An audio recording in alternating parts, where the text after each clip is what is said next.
Today, it is rather easy to become a cynic of life and of God.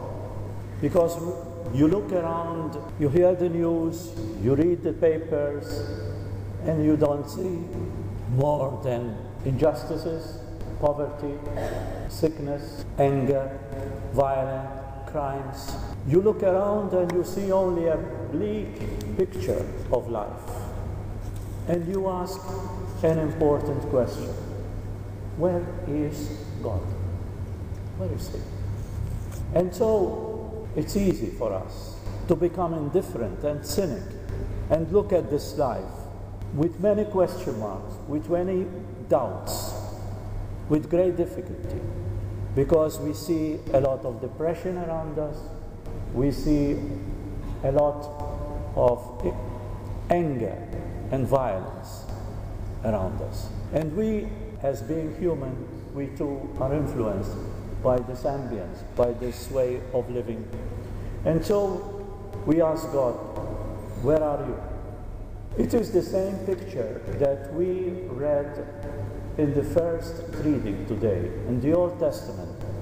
The prophet Habakkuk was feeling exactly like that when he spoke to God. Where are you? Why do you set injustices before me?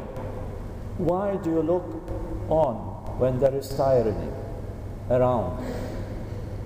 Outrage and violence. This is all I see. All is contention and discord and flourishes. Where are you? This prophet, living about 200 years before Christ, was saying. So the picture you see repeats itself. We are living in the same world as in olden times. There was an Indian Cherokee who wanted to teach his son the principles of life. How he wanted to prepare his son for life. And he told him, son, remember that in every man's heart there are two wolves fighting against each other. There is one wolf who is calm, who is forgiving, who is loving, who is generous. And there is another wolf who is evil, who is always angry, who is violent, and who is always causing harm to everyone, to yourself especially. And they are always fighting within each other in your heart. And the son asked, who is going to win at the end? And the father said, the one you feed most. And that is our life. And that is what is our nature. And that is what Christ is trying to tell us today.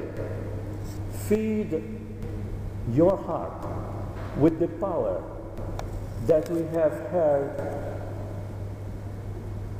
in the second reading, when we heard the letter of St. Paul to Timothy. He said, you have in yourself the gift of God. That is the wolves that we are talking about. You have the gift of God. God's gift was not a spirit of timidity, but the spirit of power and love and self-control. This is the power that we all have through the faith, that we very often are afraid of bringing it out, of feeding it, so that it will overcome the other wolf that we all have inside us. Someone once said that we spend 98% of our life waiting something to happen. And that's true, if you consider a little bit. We are waiting for a baby to be born. We are waiting for someone to die. We are waiting for someone to be married. We are waiting for a health result. We are waiting at Mother's Day or in the ambulance or wherever we go for doctors, for checkups. We are always waiting. We're waiting for the bus to come. We are waiting for children to come to school. We are waiting to do something, to prepare something. Most of the time, we are waiting for something to happen. And the early Christians too were waiting for the second coming of Christ. And they were restless. When are you coming? We have this persecution on us. When are you coming again to overcome the difficulties that we are facing? They were restless. But God has no watch, no time. He has His own way of bringing results, of coming to terms. And so we need to have, Jesus is asking His disciples to wait.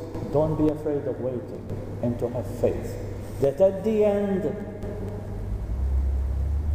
He will come. That at the end good will overcome evil. We are not to be afraid of waiting. Jesus has asked from His disciples to be faithful to the call, not successful. We don't need to be successful in all that the good we do, in all that we do in this life. All we need to do is being faithful to the call that God has made us. This is the gift that we have received from Him. This gift of power, of faith, that we sometimes doubt, that we sometimes lose, that we sometimes don't feel. We need to have the faith and the patience of knowing that at the end all will be well. As Julian of Norwich once said, all will be well at the end of time. And this was Jesus has promised us. I will be with you until the end of time. Teilhard de Chardin once said, what is the meaning of the resurrection?